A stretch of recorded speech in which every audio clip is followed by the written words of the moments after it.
तशरीफ लाए। कल रात को एक इमरानी सर्कस जो पाकिस्तान के अंदर इस वक्त जारी है वो शुरू हुआ और उसके बाद जो कैसेट है वो फंस गई।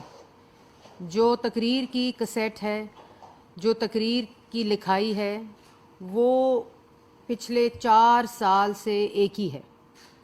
उसमें फ़र्क सिर्फ ये आता है कि कभी करप्शन पे गाली दी जाती है, कभी मदीना के नाम पर सियासत करने पे का एक नैरेटिव बनाया जाता है, फिर कभी अमर बिल मारूफ की गर्दान की जाती है, और उसके बाद अब जब पार्लिमान से आइनी तरीके से अदम एतमाद के ज़रिए निकाले गए हैं तो उसके ऊपर बैरून मुल्क साजिश का राग अलापा जा रहा है, जिसकी असल हकीकत तो पाकिस्तान की आवाम जानती है।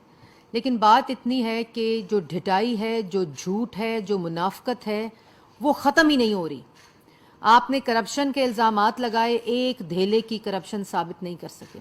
आपने मदीना की रियासत के नारे लगाए, उसी मदीना की रियासत के नारे लगाने के साथ साथ उसी सांस में 2 करोड़ लोगों को गुर्बत की लकीर से नीचे किया, 60 लाख लोगों को बेरोज़गार किया, महंगाई की शरह को 16% पर पहुंचाया, आटे की कीमत को 35 रुपये से 90 रुपये किलो तक पहुंचाया, चीनी की कीमत को 52 रुपये से 120 रुपये किलो पहुंचाया। और वो ऐसे नहीं पहुंची, वो उन कार्टल्स और माफियाज की सरबराही करते हुए, उनकी परवरिश करते हुए काबीना के अंदर समरी को इमरान खान साहब ने साइन किया, चीनी को एक्सपोर्ट किया, मुल्क में किल्लत फैलाई, उसके बाद चीनी को इंपोर्ट किया। उसकी वजह से 52 रुपये चीनी जो है वो 120 रुपये चीनी लोगों ने, माओं ने, बेटियों ने रमज़ान के महीने पे लाइनों में खड़े होकर 1 किलो चीनी के ऊपर अंगूठा लगाकर, शनाख्ती कार्ड दिखाकर वो 1 किलो चीनी खरीदी, मदीना की रियासत का दावेदार करने वालों में।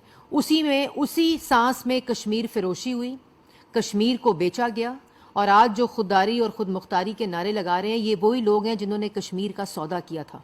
ये वही लोग हैं जो अमेरिका से आए थे तो कहा था हम वर्ल्ड कप जीत के आए हैं। ये वही शख्स है जो मोदी का कैंपेन मैनेजर बना हुआ था। ये वही शख्स है जिन्होंने पाकिस्तान की आवाम की दवाई उनसे छीनी और उसके बाद वजीर को फारग करके उस वजीर से पैसे लेकर आज वो पैसे जलसों पे लग रहे हैं। ये वही शख्स है जिसने फॉरेन फंडिंग के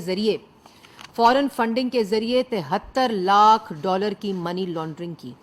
73 लाख डॉलर का जो डिक्लेयर नहीं किए, जो सामने स्टेट बैंक की रिपोर्ट ने दिए हैं, उसका कोई जवाब नहीं।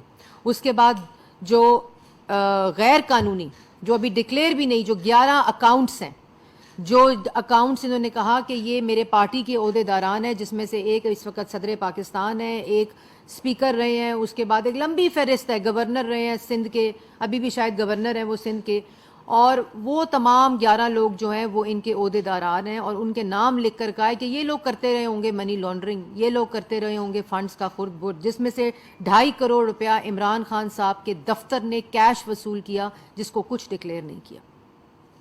ये तमाम चीज़ें वो मदीना की रियासत का नाम लेकर उसी सांस में करते रहे।